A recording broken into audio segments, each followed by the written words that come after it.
Welcome to the Infinity Bros podcast, the only podcast that's perfectly balanced as all things should be. My name is Isaac. I'm going to be your host tonight, and I have one other Infinity Bro with me. It's Infinity Bro Zayne. How you doing, Zayne? I'm doing fantastic. Happy to be here. You know, we're just another Zayne Isaac mess around. Yeah, it's what they all Zayne are. and Isaac mess around. Zayne, there have been reports from some of the other Infinity Bros that you just basically agree with everything I say. Well, I mean, What do you feel about that? You're a very smart man, Oh. and I mean, just one essential frontline worker to another, we got to have each other's backs. So yes, that's true. The essential frontline workers have to be in alignment. We're a team. We're locked. And honestly, if people have a problem with us agreeing, well, you know what? They're welcome to join us on the podcast. There you go. You know? That's if you want to be on the podcast, go ahead and give us a shout out on social media and get those other opinions. We'll on get you here. in here. Yeah, maybe we'll do a Zayne and Isaac debate against somebody that comes on the podcast, and we'll tell you how wrong you are and how dumb your opinions are. Yeah, unless like Zayne breaks rank and finally decides not to agree with me on something. So I don't know. I just think just to search for that, it's just like I think so much of it. We do think so much alike. Like that's true. Growing up, we grew up kind of similar backgrounds. We have a lot of the same minds. So it's just like we have fun, obviously, in our Zayne Isaac mess arounds and like all the time going through Ahsoka and stuff. But when you really do step back and think about it, you're like, maybe it isn't the best of always having us because of all the Infinity Bros. We probably think most alike. Hey, everybody on the Infinity Bros, all 6 co-hosts get equal opportunity to be here. And here, this is true. You and me, we're the ones that showed up, and we're here to talk Invincible and Spider-Man. So we are essential Infinity Bros. Essential Infinity Bros. We're the frontline workers of the Infinity Bros. Is what it comes down to. And if they want to debate that, then they could actually come show up and be on the podcast. Yeah, there we go. Get the news out. There you go, Zayne. Well, I think we've effectively shut down those reports. So good work on that one, Zayne. Yep.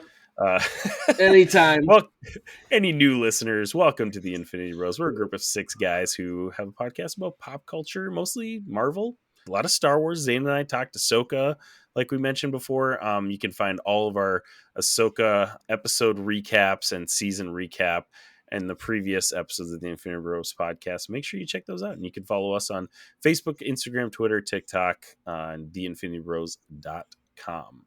But today, Zayne, we're here to talk about 2 things: Invincible and Marvel's Spider-Man 2. Yes. So pretty big deal for both of us, I feel like. We're more specifically talking about Marvel's Spider-Man 2. Zayne and I are both pretty big gamers, both very big fans of Spider-Man, the character, and Marvel's Spider-Man, the first game. Yeah. So, yeah, really excited to talk about that.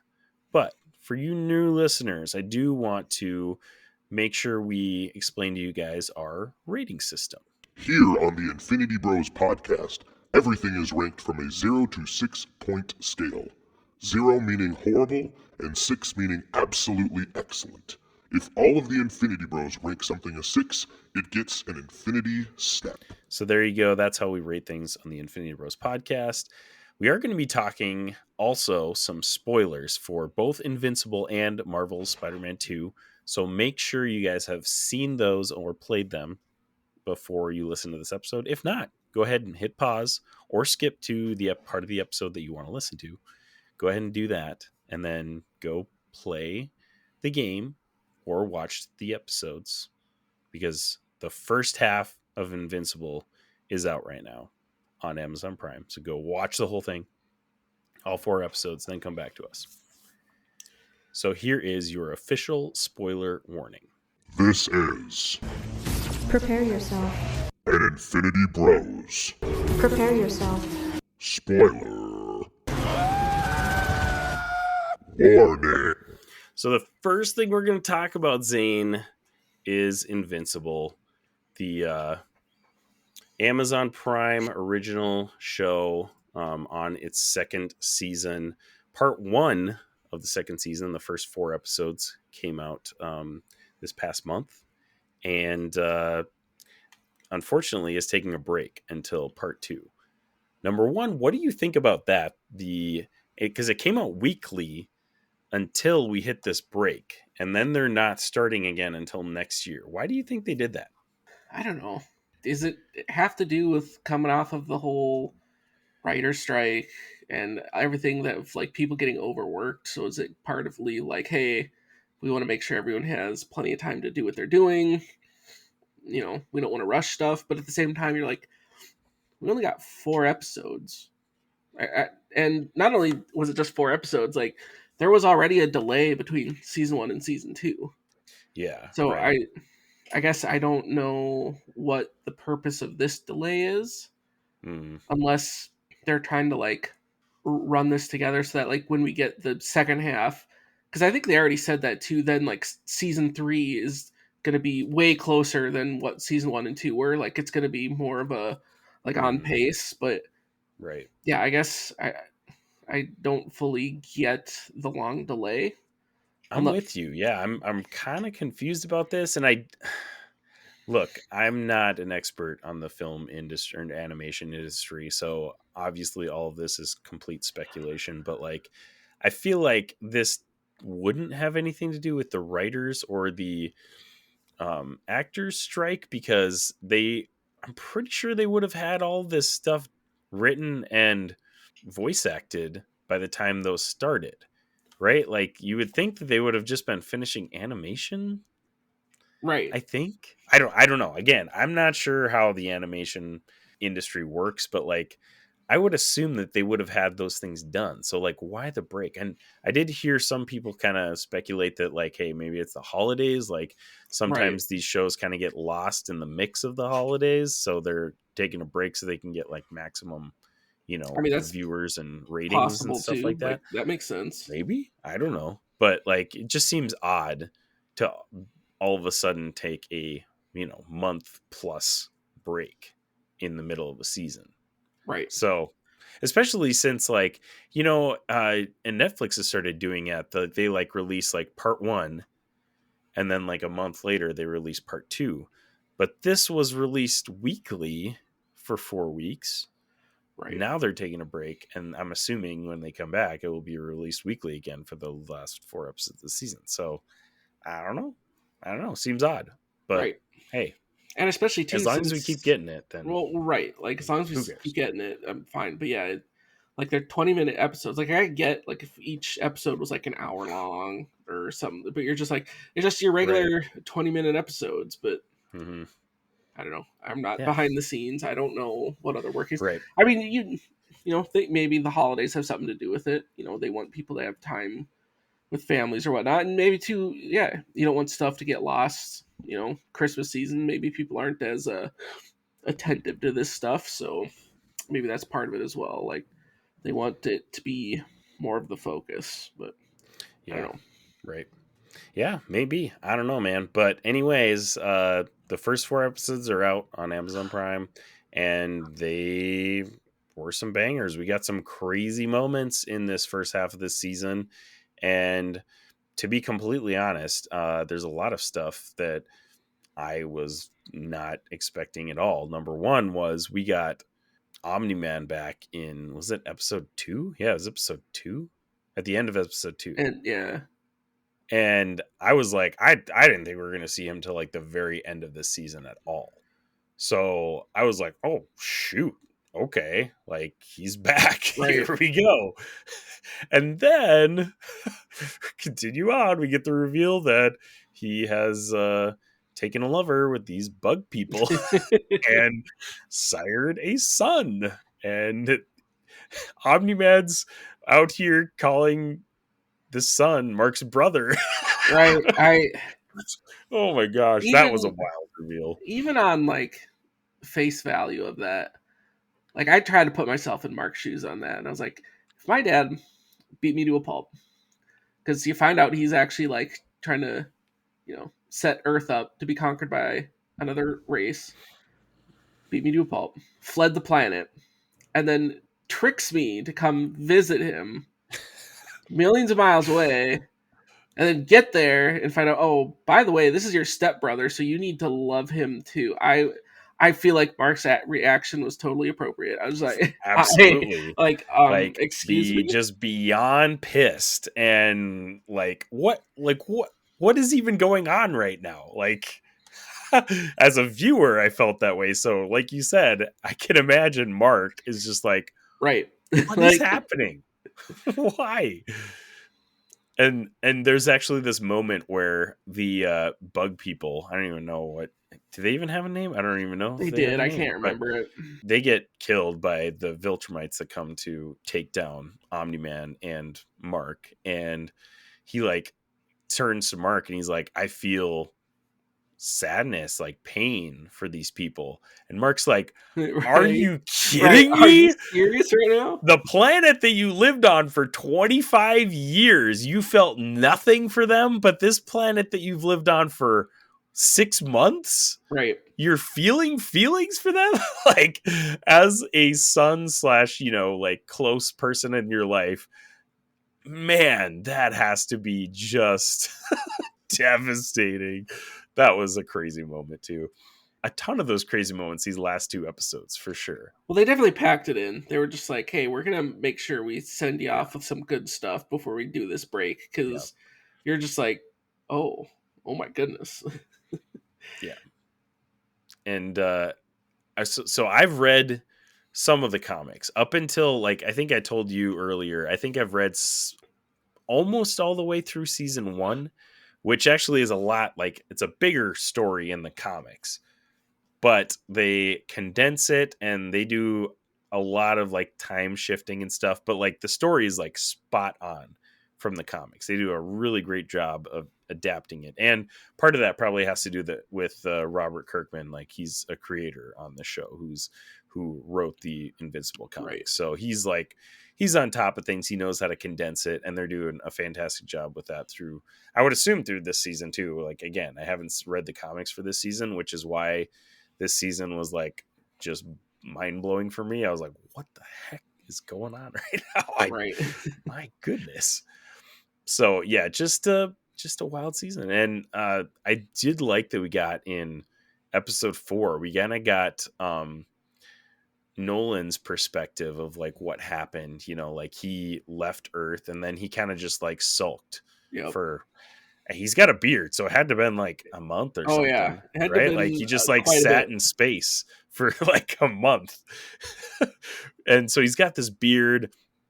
These bug people are about to die in the sun. He saves them, and that's how he comes to be among the bug people and their leader, god, ruler. I don't know what they refer to him as, but yeah, then goes and has a child somehow with Andressa. I love that he continues to call her by her name, Andressa, through that last episode. Like, Mark's like, Andressa, are you joking me? Oh my gosh, just wild. I still think that's why, though. Yeah, when you still contrast that, though, all that happens because he saved those people going into, that sun, the black, whatever it had to have been like a sun or a black it looked hole, like a star or sun or something exploding, like that. whatever.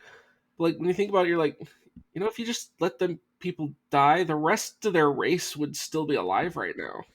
Right. Like, I just, true. It's like the Batman thing. You're just like, I mean, him being there is what brought the Viltrumites there. Right. Else the Viltrumites would have never went there. You're just like, oh. So I suppose that's maybe a overarching thing in general of just like, right, it's kind of your fault, but yet you're trying to do the right thing to prevent this from happening. This is like one of the first times that Nolan is coming to that like realization and stuff like that, because for the 20 plus years on Earth, he was full Viltrumite, like, oh yeah, this Earth is going to be destroyed. Like, I'm here on a mission. Then, the fight between him and Mark from last season happens. And then that puts him into kind of limbo. Like, he's questioning his whole life, basically. So now this is like the first time that's happened. And he's like, crap. He probably does realize that. You don't really see that on the surface, but the Viltrumites come, they wipe out that planet. And kick the crap out of Mark and Nolan. Right. And that was an awesome fight, wild fight. Yeah, that was well done. That was cool. They did. And I saw, again, haven't read the comics, but I saw multiple shots after the fact of like people posting the comic panels online after the episode aired. And they put some shot for shot like stuff out there, like exactly on point with the fights in the comics. That's which cool. Is incredible. Like I thought that was really cool how they did that. And there's, apparently in the comics there's Viltrumites that are important to the story, and they kind of like mixed and matched a few of those characters and stuff like that with the ones that came to that planet and they were fighting and stuff like that. So it'll be interesting to see how that all shakes out. But at the end of the episode, they dub Mark the Viltrumite of Earth, and they take Nolan for execution. Right. Like, which is another twist that I was like, okay, well, I guess it makes sense in the Viltrumite whole thing. But like, I was like, again, I was not expecting to see Omni-Man almost in this whole season. So the fact that we saw him and he's going to get executed now, I was like, oh my gosh, like what the heck? This is wild. So yeah, a lot of crazy stuff happening, which I mean, we're not used to seeing with season 1, right? Like, I mean, right. Like you're kind of expecting this, but I think going back, like you said, like you weren't expecting to see this much Nolan, like, because like especially those first 2 episodes, like they set up everything with like the Maulers. They bring in the other dude whose name escapes me, but apparently he's kind of a big bad as well to Mark throughout the comics. And it's just like, okay, those guys got an episode and a half, 2 episodes, and then all of a sudden it's just no, we're back to Nolan. No, we're back to the Viltrumite thing. So I was like, all right, so is that just we're just gonna circle back on this, or I assume it's gonna be some sort of ragtag thing, because once his Viltrum starts showing up, it's gonna need to be all hands on deck. So even if you were a villain like that, they have to tie back into the story somehow. Yeah, and one part we haven't mentioned yet is I think it's episode 3. The first half of the episode is basically an episode of Alan, the alien, which was fantastic. Yeah. We got to follow him around for a little bit. Like, hey, as much as people rag on Seth Rogen a lot for a lot of the dumb stuff that he is in and does and all that stuff, but like, man, they could not have picked a better voice actor for Alan the alien. Yeah. I think he's perfect. and he's been pretty involved in a lot of these productions too. Like he's pretty involved with this show. He's involved with The Boys, I believe, as well. Like he as a producer or something like that of some kind. So like, dude is like loving these superhero projects, and I love that he's Alan the alien. Like, but we get him kicked the crap out of by Viltrumites, and that is a brutal scene. Like, that is wild. So it's kind of cool that in that episode we get to see his backstory, that he was kind of like created to be like an answer to the Viltrumites. Obviously he's not as strong as a Viltrumite, but 3-on-1, it's not really much of a contest. Right, that's not it's really the crap fair. Kicked out of him.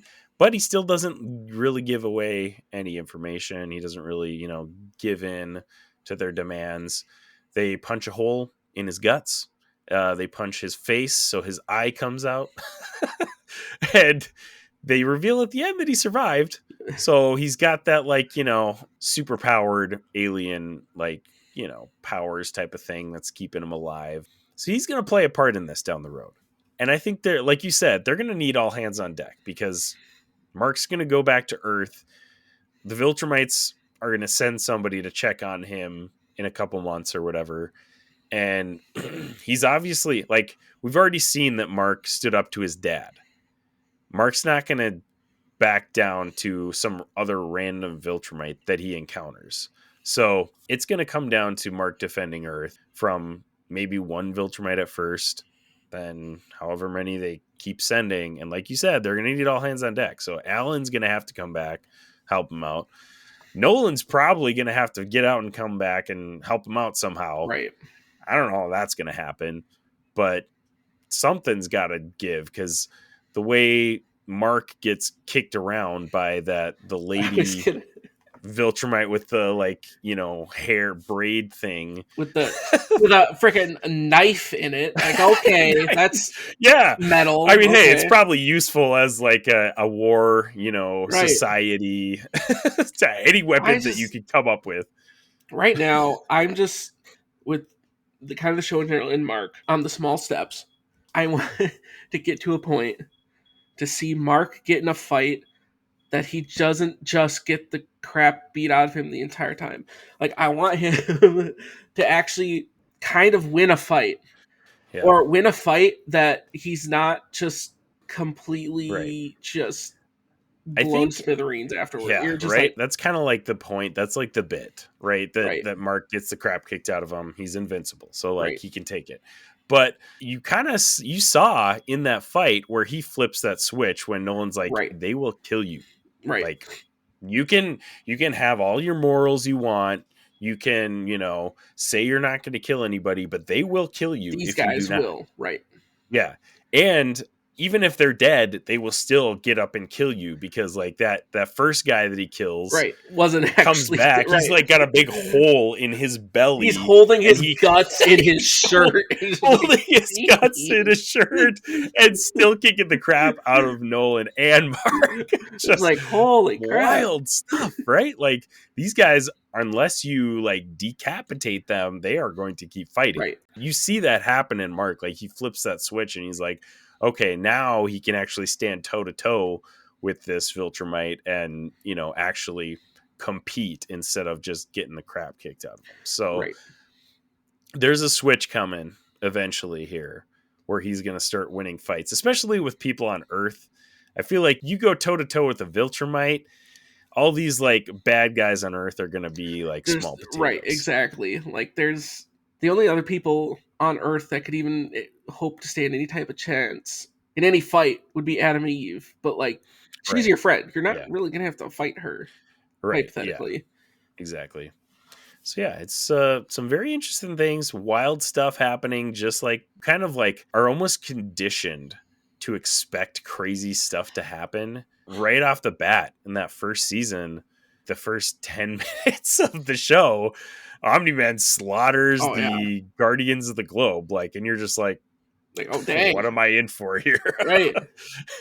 So after that, you're just like expecting the unexpected, you know? So I don't know what's gonna happen. I honestly like don't even know what to speculate at this point. I'm just like, you know what? This is one of those things where I'm just like, I'm along for the ride. So I'm gonna go where it takes me. Right.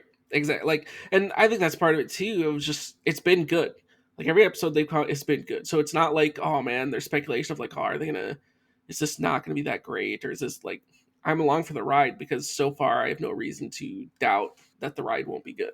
So like, yeah, just, I'm here for it. Just keep giving me more, you know? Great first half of the season. Definitely excited for more. What would you rate this first half of the season? First half of the season, oh man, we're gonna go, I don't know, like, it still just bugs me seeing Mark get the crap kicked out of him all the time. and like I said too, like, those first two episodes, like, you brought Nolan back right away, and like, I still just felt like everything on Earth, like, they introduced it, but then it's just like still there. Yeah. Right. And we didn't even talk about it, but like that first episode, there apparently is some character growth with him and Amber between seasons 1 and 2, because like they're good. And like Mark, you know, and there is some stuff that they grow through in the first season. So I'll give them that. But like, it just seems like all of a sudden Mark's like, yep, I'm going to go off planet for a month. And Amber's like, all right, cool. Right. See ya. You know, like last season she was freaking out because he was gone for like, you know, less than a day. Right. You know, I don't know. There's a little disconnect for that for me. But like, you know, allow for maybe a little character growth in between seasons. Right. So yeah, I like, it's still good. So I'll go 5 out of 6. It's still solid. It's still progressing the plot, but I think there was still some stuff left to be desired. Yeah. Right. And then, yeah, I mean, yeah, obviously the break in the middle is kind of weird, but Yeah, I think I'm with you. It's hard to give the first half of the season a rating, even just because we can't see the whole picture. Right. And so for that reason, I have to give it a 5 out of 6 too. Just like when we see the whole season as a whole, it'll be a lot more easy to rank it based on, like just being a completed season. Right. So, but yeah, up to this point, solid animation is still great. Like I feel some people are dogging it for the simple animation, but like this is the most comic accurate Right. animated show like I feel like we've ever gotten. Like it's like so perfectly like and I don't know how much or if at all of the comics you've read, Zane, but like this is like a 1-for-1 recreation of the animated style of the comics. Like it's Right. like perfectly on point. Yeah, it's simple, but sometimes you don't need really crazy over detailed work to make a show work. I'm all in on that. The story, I'm still continue to be just wowed by how they're able to put this whole story into these compact, episodes. Like that first season almost went through a whole compendium of the comics, and it still didn't really skip a beat with the story. So Right. I think that's really super impressive. And obviously Robert Kirkman, is kind of helping with the storyline on that through the animated show. So yeah, 5 out of 6, still one of the better animated, superhero shows even out there at this point. So we'll see rest of the season brings us next year. Yes. All right, Zane, here's the big kahuna. Oh. Marvel's Spider-Man 2.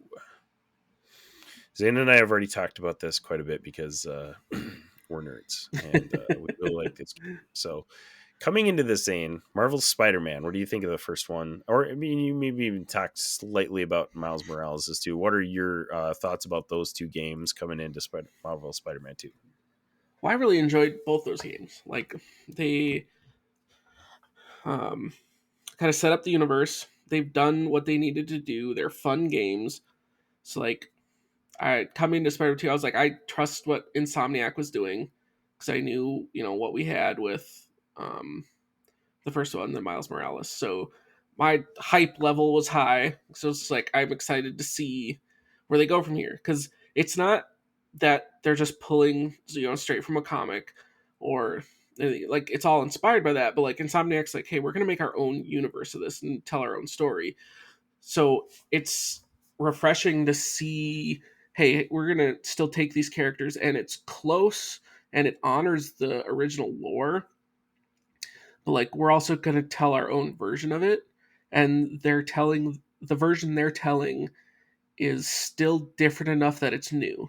It doesn't feel like it's rehashed, and not that I would have an issue of seeing some of that stuff play out because like there's a reason why some of these stories and stuff are classics, but like they're changing enough of the right stuff to make it new and fresh, and it works in the universe that they've created, but it still has enough of that familiarity of what we grew up loving with Spider-Man. Um, and I think they've found a really great way of balancing that. And so yeah, so my hype for Spider-Man 2 was still top notch because everything from the first Spider-Man and Miles Morales was 6 out of 6 for me. Yeah. I mean, I suppose drop a little bit on Miles Morales because it was more of just like an add-on instead of a full game, but like it completed what it needed to do. It was the story to add on to the original, and it's just like they've hit all the benchmarks that I've wanted them to hit, and so like to me, Insomniac they're top of the line right now. They can Yeah. do no wrong currently. Yeah, I'm 100% with you. Spot on with the assessment of Marvel Spider-Man and Miles Morales. Like such great games, and they found an incredible way to respect the source material, but also come up with their own backstories and their own stories. And sometimes that really gets people going, especially comic book slash comic book movie fans. We're all a pretty rowdy bunch when it comes to people's origin stories, and Spider-Man's is like one of the most well-known origin stories of all time. And it's just really cool how they were able to make that into their own thing. And I feel like it's pretty much universally loved. Like, I don't think I've ever come across a person that's like, yeah, that game sucked. Like, yeah, some people maybe don't like it quite as much as we do, but everybody is like, yeah, this is a good game. This is a solid game. Right. So yeah, it is very impressive what they're able to do with those games, and Miles Morales too. Like, I feel like they even have a bigger opportunity with Miles Morales just because there isn't as much lore and, you know, stories with him, so they can kind of create their own. And which is really cool, that they have that opportunity with that character, and they've been doing an incredible job with Miles Morales as well. So, but like you said, I do feel that game was a little short as well, but it was almost like a little bonus, because like they announced it like a month before it came out. I think they were like, It was oh really hey, by quick. the way, yeah, we're having a Miles Morales game come out like at Christmas. I mean, we're all Right. like, what? Okay. Well, it was also because it was more or less kind of aimed at being like a PS5 launch game. Right. Yeah. Actually, I'm gonna have to replay Miles Morales, because like there's not a whole lot of Christmas games out there, I feel like, and you get the Christmas vibes Yep, with you Miles Morales, very and much get the Christmas feel from it. yeah, and it's nice and quick, like you said. It's a pretty quick playthrough, so definitely gonna have to go back to that one for Christmas after I platinum Marvel Spider-Man 2. Yes, So you gotta get that platinum. yeah, been working on it. So okay, now we come to Marvel Spider-Man 2. Zane has platinumed it. I have completed the main story. I'm working on platinuming it as well. I've only platinumed like 4 games, and Marvel Spider-Man and Miles Morales are 2 of them. Or 2 of them, yeah. Like, and granted, they're not hard games to platinum. Right. Like, you spend like a little bit extra time hunting stuff down. These games are not hard to platinum. So like, if you're not a platinum hunter, don't be scared by that. Like, go for it, Right. because They're really easy to get. fairly easy to attain if you're willing to put a couple more extra hours into the game.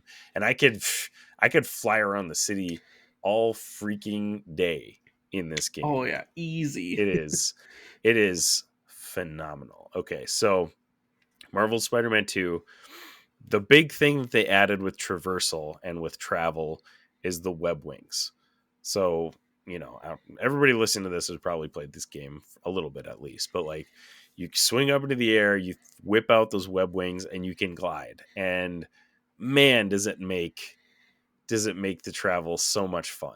Right. They put like little wind tunnels throughout the city. They put these like, you know, boost like air drafts throughout the city, so you could almost glide around all day without even, you know, touching the ground. And it's just so fun, dude. I don't think I'm trying to remember if I've fast traveled at all. I don't think I have yet, and I'm not planning on it unless I'm like short on time and I'm like, all right, I gotta get there, like, you know, quicker than right.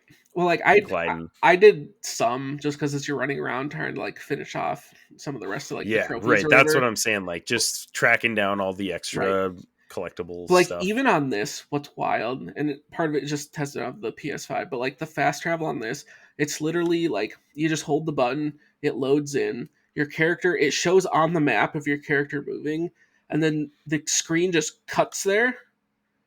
That's amazing. And you're swinging. Like, there's no load time. There's no, like, it's legit. You just put your cursor wherever you want. You hold your fast travel button, and then we're it's wild. using the hardware that we have to its capabilities. Yep. We're finally using it. it's something. So good. I love that there's like no loading times. Oh yeah. The PS5. It's incredible. Cause like, so going back to the PS4, so we have our PS4 upstairs and basically just use it for our kids now at this point. My middle daughter Solvi is 4 and she just started playing video games. She started playing this Paw Patrol Adventure City game, and the loading times are freaking longer than the levels. It is ridiculous how long the loading times are. And I'm sitting here, I'm like, did I seriously sit and wait this long for every single game I played my entire life? before getting a PS5? Like, And I like, don't well, remember that's what's that. wild because like that's still just PS4. Like that's not Yeah. like PS3. Yeah. Like that's literally just Yeah. last gen. Like Yeah.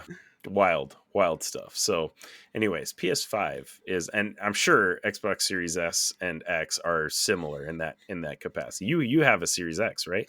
I have a Series S, Oh, you have a Series so I S. went the And cheaper one. yeah.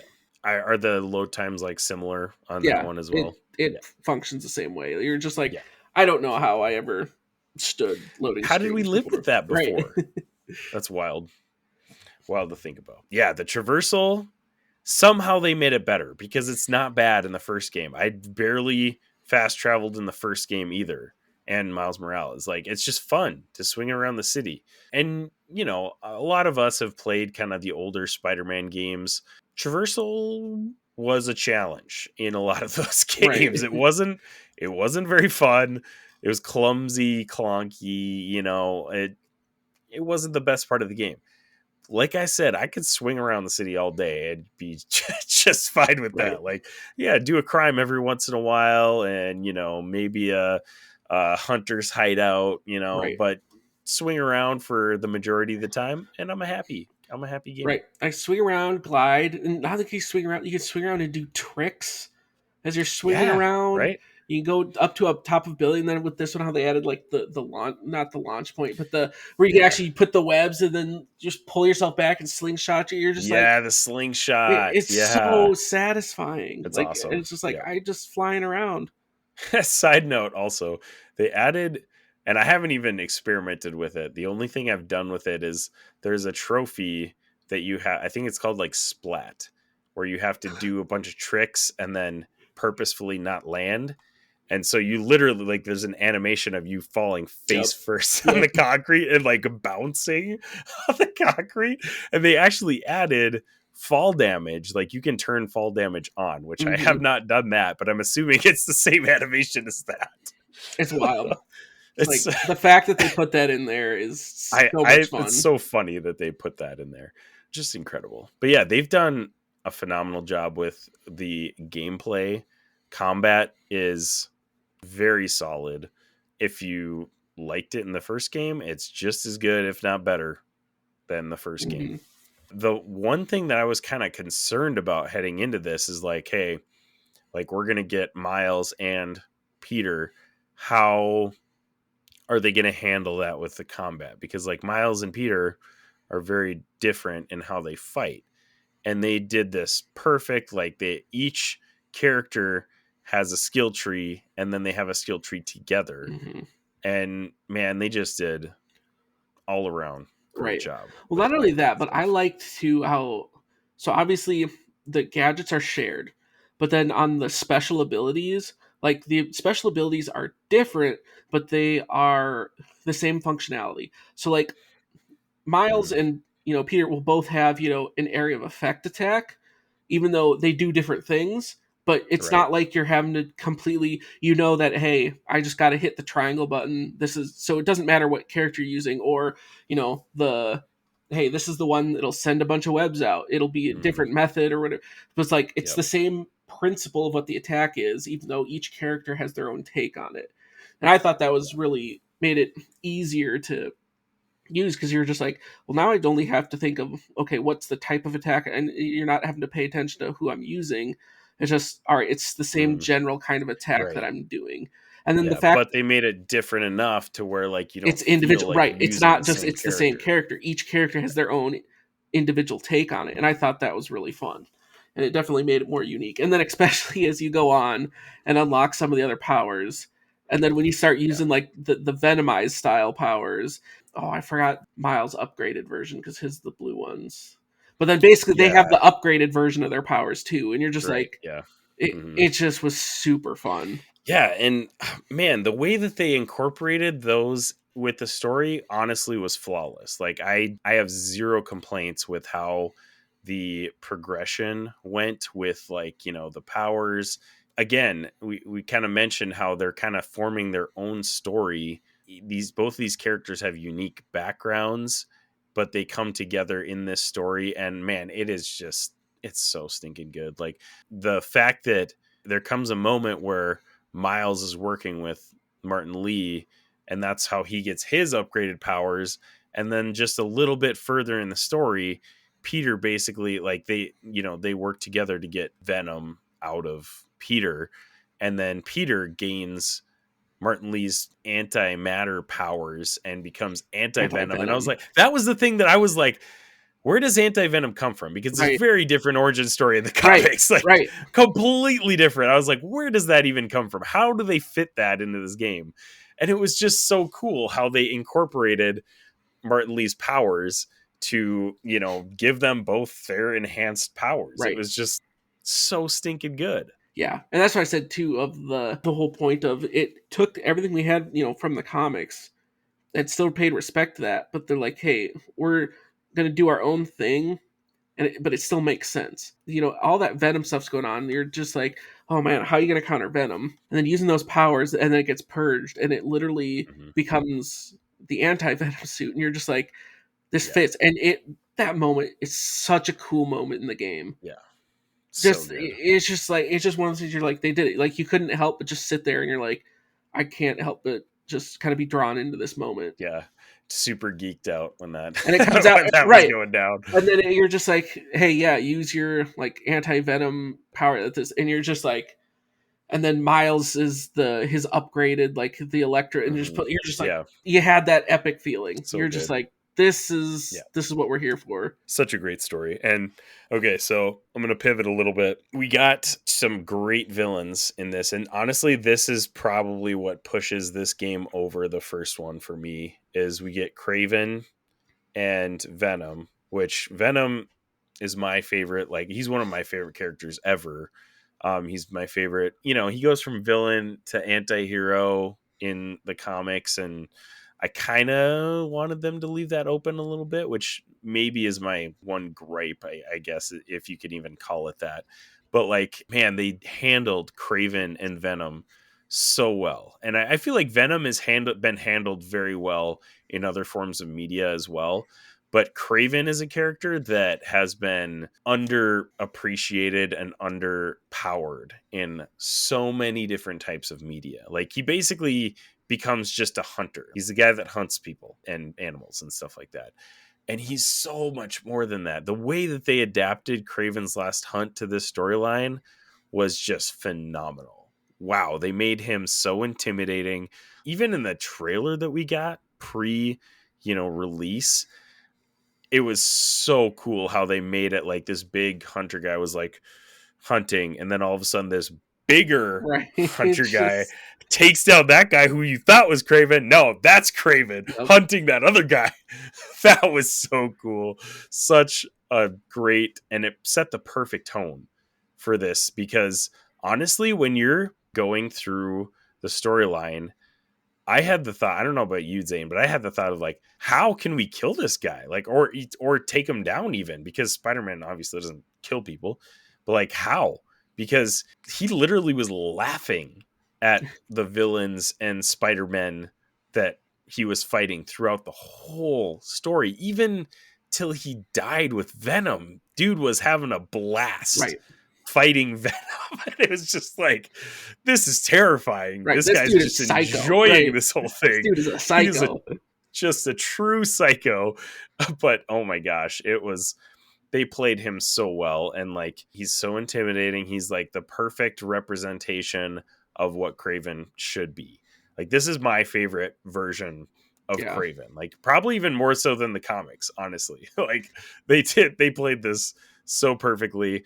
I was like a little surprised when you have that Kraven and Venom fight, and then Venom straight up murders Kraven. I was a little shocked at that. Yep, it did add to the stake factor. So I was like, okay, all right, now we're serious here. Venom is not going to stop killing people, obviously. And that's kind of like the urgency that I feel like Venom / Carnage, which we'll talk about in a little bit, but the urgency of those characters that you need, because like, these guys are threats. They're not just like, oh yeah, we'll just let them do their thing, we'll catch them another time. Like, no, they're gonna go murder a bunch of people. Like, you need to go catch them right now. So yeah, that was a wild moment though, when bit off Kraven's head. I was just like, Yep. You're just like, holy fuck. okay. Well, like, it was such a shocking moment because you're like, oh, that just happened. But at the same time, there's part of you then after the initial shock that you're just like, that's exactly how Kraven wanted to go. Like, he wanted to go hunting this ultimate creature, and he found it. And like, he had that battle, and like, yeah, you had that shock factor, but then at the same time, you get through it, and you're like, Kraven wouldn't have wanted to die any other way than how he did. No, 100% was like the whole Venom fight. He was literally being like, "Dude, kill me! Just kill me!" Right. I found it. I found the greatest. You know, we did hunt. it. We did it. Right. Literally. Yeah. Which, I mean, just ended just in a wild way, but it was honestly perfect. And like you said, I mean, like, I was sad that we're not going to see Kraven anymore because he was such a cool character, but like, that was his whole bit was like he wanted to die hunting the best thing that he could possibly find. Right. So he did. He found Venom. Yep. And he got his wish. He got his wish, exactly. He died a happy man. As you know, he sure even did. Though he got his head bit off, he died a happy man. Yeah, that was wild. Okay, so now let's talk about Venom. He obviously, like, Kraven is obviously the threat through the first half of the game. Then Venom bites off Kraven's head and becomes the threat. What did you think about them changing the origin from Eddie Brock to Harry Osborn? I mean, I thought it worked. Like I said, they changed stuff for their own story because they built their own universe, and they did it really well. Like, it fits this story. It didn't take me out of anything. Like, yeah, you want to see, like, hey, how does Eddie Brock potentially, like, tie in? Will that be a future thing? But, like, they tied this in. Like I said, they altered the origin, but they did it in such a way that you're just like, this works. Like, I'm totally fine with this because it was still such great storytelling. Pretty much with you. I am sad a little bit about Eddie Brock not being involved because later in the comics, Eddie Brock and Venom are pretty awesome. Like, they make a really good team. And the King in Black storyline is phenomenal. And that really cements, like, Eddie Brock as Venom to me, that storyline. So I was a little, like, even if we didn't see Venom, you know, attached to Eddie Brock this game, it would have been nice to see him referenced somehow. That, like, you know, you eventually could get Venom, Eddie Brock as Venom, like, you know, in game 3 or, you know, whatever. Or even just, like, a reference is fine with me too, honestly. So that was the only thing that I was like, man, I wish we would have gotten that. But honestly, they did such a great job with the story, and how they altered it didn't bother me much at all. Harry, in many forms of media, not just this game, is a whiny little, I want to say a B word, but I'm probably not going to say that. But like, yeah, he's just not a very fun character. But that's purposefully what he's meant to be. So I think it worked perfectly. When he got completely consumed by Venom and he was basically gone, at that point was when I kind of stopped caring about Harry. If, you know, I don't know if that's a good thing or a bad thing, but like, at this point he's Venom. Right. Like, he's not Harry anymore. And you know, they kind of talk about that. Like, Peter's like, I don't want to kill him, but he's not himself anymore. It's kind of cool that they showed that a little bit in that final fight where, like, he's using the anti-venom every once when he does it, it goes back. Mm-hmm. And like, you see Harry's face and Harry's just like, no, just let me be. Right. And that was like, oh man. Another character or person in Peter Parker's life that he has to let go of, unfortunately. Throughout the whole story, didn't really like him as a character anyway, so it was okay. But is that just like part of the conditioning of, like, in all media, like, you just don't like Harry Osborn in general? So like, he was probably kind of trying to ice skate uphill a little bit. Like, this guy's gonna have to do a lot to get us to like him, because you just know. Yeah, exactly. And like, he started off okay, like, you know, he's Harry Osborn. That's just what he is. And I we talked about that before too. Like, in the beginning, kind of the Agent Venom type nod that they gave to him. That was cool. That was fun. It was cool. Like, it didn't really make sense in the story, but it was cool. So I was like, cool. Oh, I don't even care if that doesn't make sense. But hey, cool. But they mentioned Flash Thompson a couple times. They said that he used to beat them up. So maybe we'll get that. At the end of the story, Venom supposedly gets, there's that one little symbiote that's like crawling around, and then it like kind of like dusts. So like they make it seem like Venom is gone. We're not getting Venom back again, which I would be sad about. But like in the context of their universe, they have plenty of other villains. Right. So it's that, probably but fine. also, like I've been saying, you need to finish all the side stories. All the symbiotes aren't gone. I went a little bit further into the Wraith storyline, and I met the guy, the Flame. So that's like where I'm at with that storyline. And you know what? Honestly, like, go ahead and spoil that because I'm done with the game. So like, tell us a little bit about that and where we're going with it. Well, so you finally get to the end. So like, there's this whole other gang that you fight against throughout the whole. They're like the Children of the Flame. And they're actually super annoying to fight when you come across them in the street. Yeah, they're like, they are. Like flamethrowers and stuff. And you're like, these guys suck because they burn your webs. And you're like, these guys are terrible. Yeah. But basically, they're following this guy who basically is unnamed the whole time. And you get through the Flame. You're right. It's just the Flame. You're like, oh, okay. But everyone who, like, all the gang members who work for him are terrified of him. And they're like, no one can cross this guy. But everyone has completely, like, bought into, like, his vision. So you go through all the quest missions with Wraith, and you get to a point where you're like, and she's telling you, like, no, you need to kill this guy. Like, this guy's dangerous. But then, of course, it comes back to the Spider-Man thing, like, no, we don't kill people.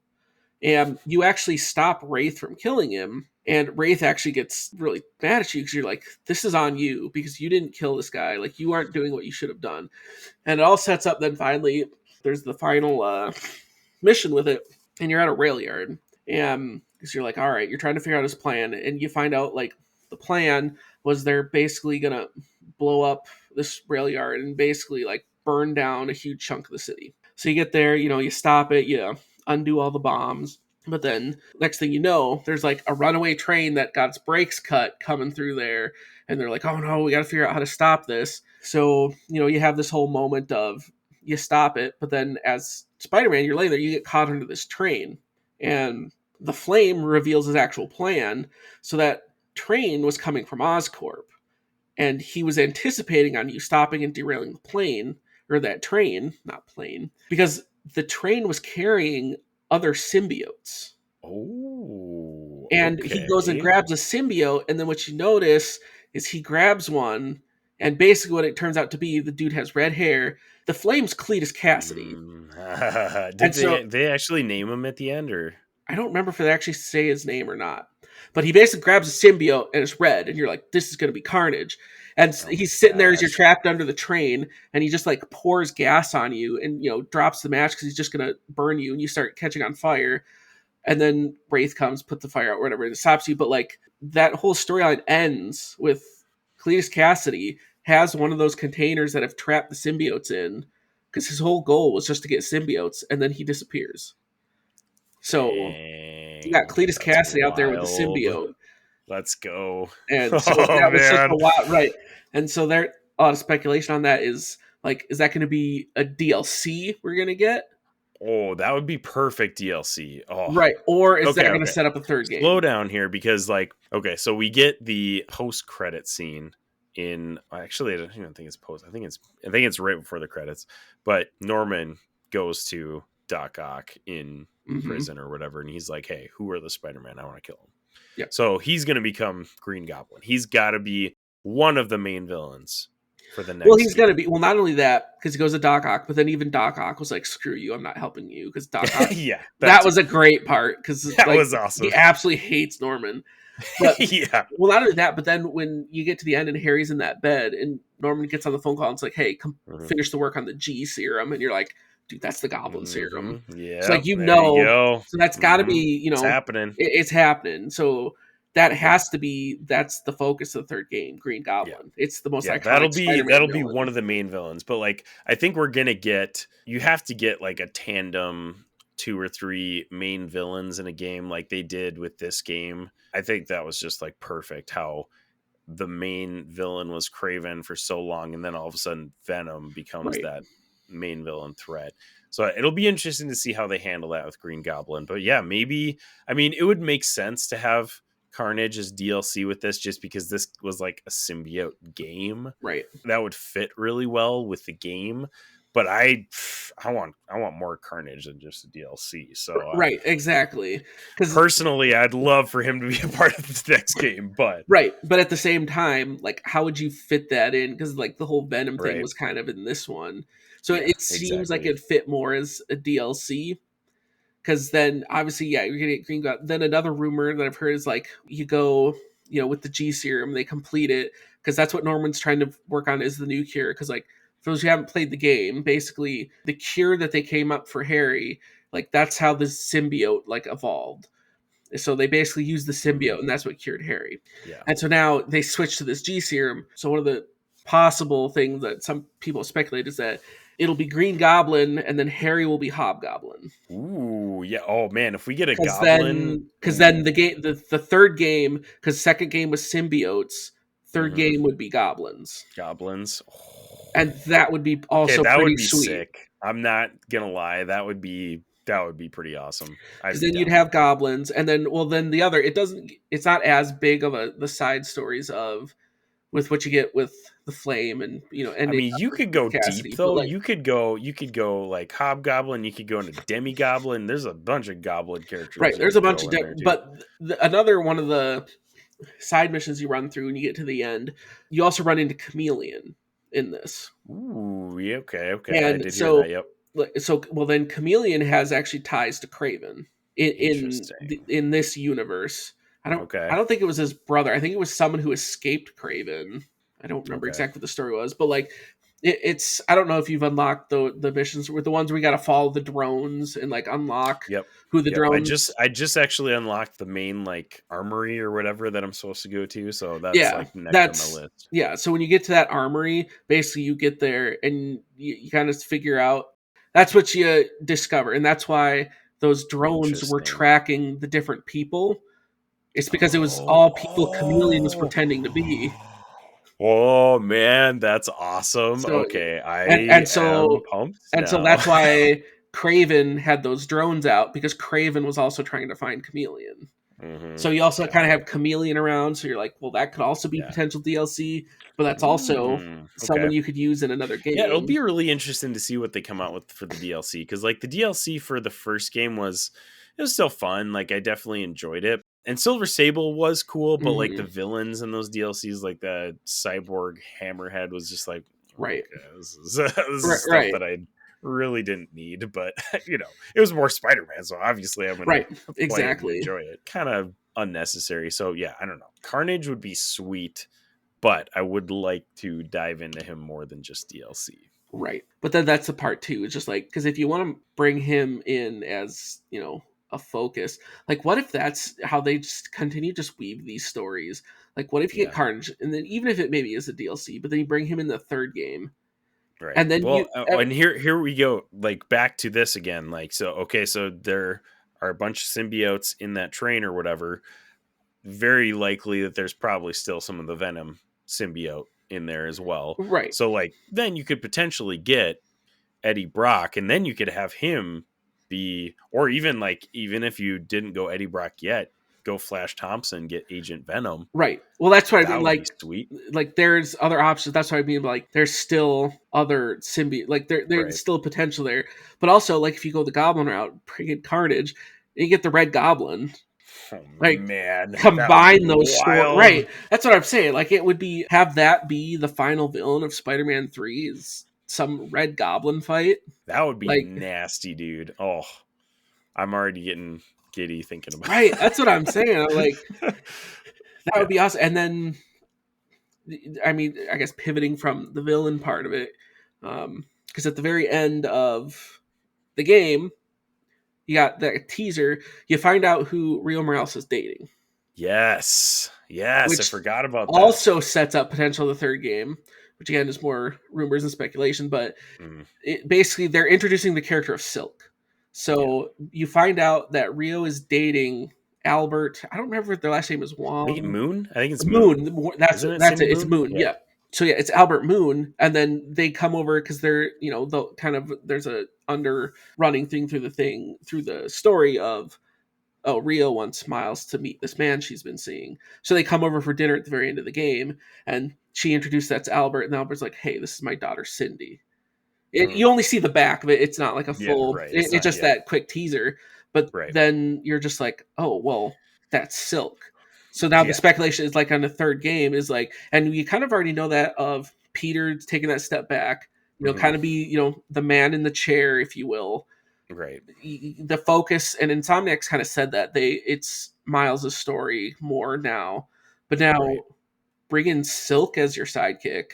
Bring in Silk. Also, we get kind of the side quest of the spider bots. Yep. So we get multiversal aspects. I mean, we could see more spider people than just Silk as well. We might get like some cameos from other spider people if they do any type of a multi-dimensional side quest in Spider-Man 3 too. Right. So a lot of cool things and a lot of possibilities.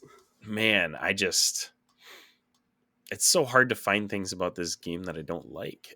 Right. Like I want to be not critical, but like I do want to give it like a fair review and say things like, hey, this is what they could have done better. But like, there's not a whole lot they could have done better in my honestly. Plus, it's just like we're saying, especially for the Infinity Bros, two of the biggest Spider-Man fans. You're just like, I'm a Spider-Man show, right? I'll exactly. Like I'm in the same boat. So it's just like our thoughts are going to be the same because it's just we're probably a little too biased to be right fully reviewing this, but like as I feel like we do have good perspective because we come at it from probably a more of a comic book standpoint than a gamer standpoint, but we're also pretty decent gamers. It's not like I would say I'm a casual gamer because I don't like play every single new game that comes out, but like, we're pretty experienced on the gaming side of things and on the comic book side of things. So like the fact that they've melded both of these together so well is just, it speaks volumes to the work that they've put into this game. And Insomniac also has Wolverine coming out in 2025, I think. Yes, early 2025. Maybe? Yeah. But also confirmed set in the same universe. Let's go. Let's go. Oh man, so excited about that. This was gonna set up my next question too. Okay. Did you unlock the Wolverine suit for Miles? No, I haven't yet. Dude, my gosh. There's some good suits, by the way. Yeah. Okay. So this is actually a question. Sorry, you said you were gonna set up? Well, no, I was gonna preface this by saying, well, I was just gonna say of what suit have you used most for Peter and what suit have you used most for Miles? That's the one. I literally was just gonna ask you that. Okay, so I've unlocked. So I went with I was gonna go with the collector's edition because that freaking Venom statue is amazing. It's so cool. But I didn't end up going with it because we're trying to save for this global team that we're going on next year. But I'm gonna buy that statue later because it's awesome and I want it. Like I saw your pictures of it and I'm like, oh, I need that. It is so cool. So definitely gonna pick that up later. But I just got the standard edition, so I didn't get all the extra suits. But I only have, I think, about 6 or 7 suits left to unlock for both Peter and Miles. So I have like a decent amount of the suits. The one that I've used the most for Peter is the black symbiote suit from Spider-Man 3. That's my like favorite symbiote suit of all time. I absolutely love that suit. I don't know why either. It's just like, it's like a mix of nostalgia and it's just a really cool suit. So that's the one I've probably used the most for Peter. For Miles is different for me because like I'm not super huge on all the like futuristic suits with like the helmets and gadgets and stuff like that. Actually, you know what? I recently just unlocked the Agents of S.H.I.E.L.D. suit that he has. Cool. And that one's sick. Like I was like surprised when I unlocked that and I was like, this one's actually really cool. So I've been rolling with that one for a good chunk of like the end game like story basically. And honestly, there's been a lot of like buzz about his final suit on the internet. I don't think it's that bad. Like people are saying like it's the worst suit ever. It's not that bad. The cut off the top and like his hair sticking out. It's That's annoying. dumb. That's stupid. We mentioned before, like, you're Spider-Man. Come on, you're literally telling everybody this is a part of who I am. Like, Like anonymity underneath is like the the whole mask. point Like of being Spider-Man. that's the point. So like, yeah, that's stupid. If you just covered that, the suit would look sweet. It would look Right. great. Like I So said, I'm not sure why like, they felt like they needed to do that. well, that was my bit too, because that suit has a hood. It's just not up. Yeah, Like, just that put up the suit hood. would look It so would look much great. cooler if the hood was Yeah. up. Okay, and I just unlocked, so I did all the Brooklyn Visions quests, and this also made me kind of like chuckle a little bit. For completing all those quests, the Brooklyn Visions students give Spider-Man a is he Puerto Rican? He's Puerto Rican. Yes. Is it Puerto Rican? Puerto Rican flag suit. Flag suit, yeah. And it's like, you don't know he's Miles. Like, Right. obviously they do, because they gave him a Puerto Rican flag suit. Like, what the heck is that about? So that was weird. I just was like, all right, there's some things like that where you just I need mean, to like it not is a think about it cool too hard. looking suit. It's a cool but suit. Yeah, it's not a bad looking suit, but like, it just was like, oh, okay, well, that's odd that they would just randomly give him a Right. Puerto Rican suit. Interesting. But yeah, I'd say that Agents of S.H.I.E.L.D. suit for Miles and the black suit symbiote for Raimi specifically for Peter. What about you? What have you been rolling with? I would say, like, I would occasionally switch because I'm like, I have all these You gotta suits. use them You all. gotta You use know, it, there's right? so You many gotta cool use suits. them. But Yeah. I feel like the ones that probably got the most runtime for me for Peter was probably the Superior Spider-Man suit. Oh, that one's so cool. So That one's cool. Like, great. it's just so sleek. But I also, like, there were times I wanted the suits to still kind of reflect or match a little bit, like, between Peter and Miles. So, like, I did a decent amount with the Superior Spider-Man. I did the classic Iron Spider a little bit, Yes, just because classic. It's how can you not? It's that There red and were that some gold. suits. There were some suits missing in the first game that they nailed in this game. I've zero complaints about any of the suits in this game. They are phenomenal. But yes, Scarlet or the Iron Spider suit, chef's It's kiss. so cool looking. Beautiful. So I use that one a lot, and then basically when we got to the end game, I used the Venom suit.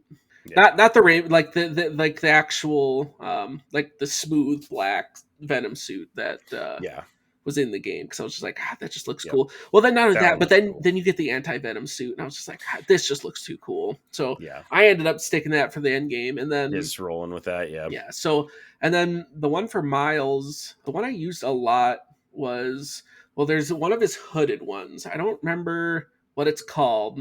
It's almost like a more modern of the Arachnite one.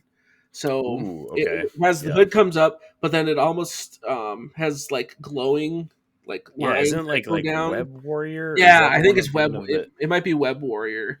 I used that one a lot, but then when I finished off the rest of the Mysteriums of Mysterio's side, I haven't done that yet. You told me about that earlier. The suit you get for Miles for that is so cool. That was the suit I used the rest of the time up until the end game suit with Miles, because I was like, you got to end the game with the end game suits. That's just in my mind, it's just the coolest way of doing it. Yeah, but when I unlocked that suit, I was like, I have to use this suit the rest of the time, because like I told you this before too, like one of the color options to set that suit for is white and gold, and you look like the White Power Ranger. That's amazing. And it is the sweetest thing. It's literally combining a Spider-Man suit with the White Power Ranger, and you're like, this is so cool. So like that hands down for this game, that is my favorite suit design for this probably entire game. Right. That suit. That one's highly recommend on getting that one. Definitely going to be getting that one. I think the other one that I probably rolled with in the beginning of the game the most was the Amazing Spider-Man 2 suit. Like they had, I think in the first game they had the Amazing Spider-Man suit, which is the one that's kind of like funky off colored. They like kind of like made it different to be cool or whatever, which that one doesn't look bad either. And that they have that one in this one, but the Amazing Spider-Man 2 suit is the best live action suit ever. Oh yeah. Like it's so Very stinking good. Yep. Has the big lenses.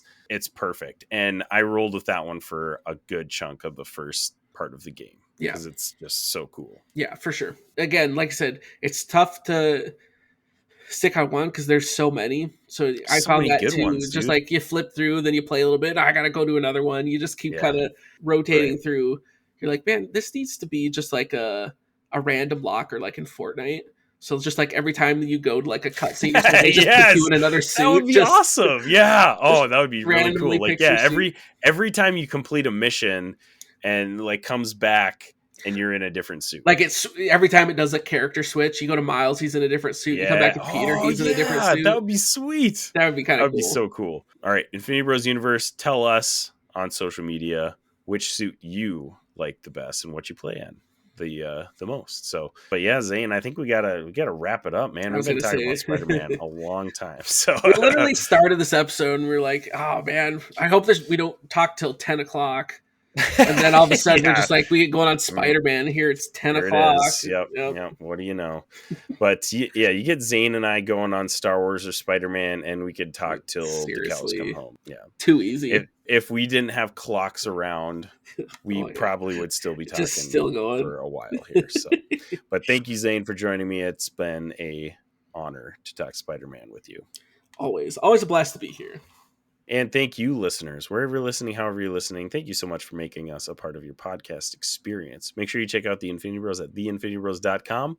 You can follow us on Facebook, Instagram, Twitter, TikTok, Twitch, YouTube, all the things. And you can check out all of our past episodes on any major podcast platform. So we love you 3000. Have a great day. Bye.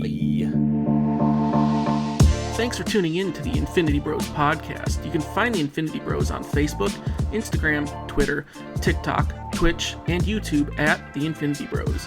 You can also check out our website at theinfinitybros.com for links, reviews, and sweet merch. Feel free to send listener feedback via social media or email at infinitybrospodcast@gmail.com.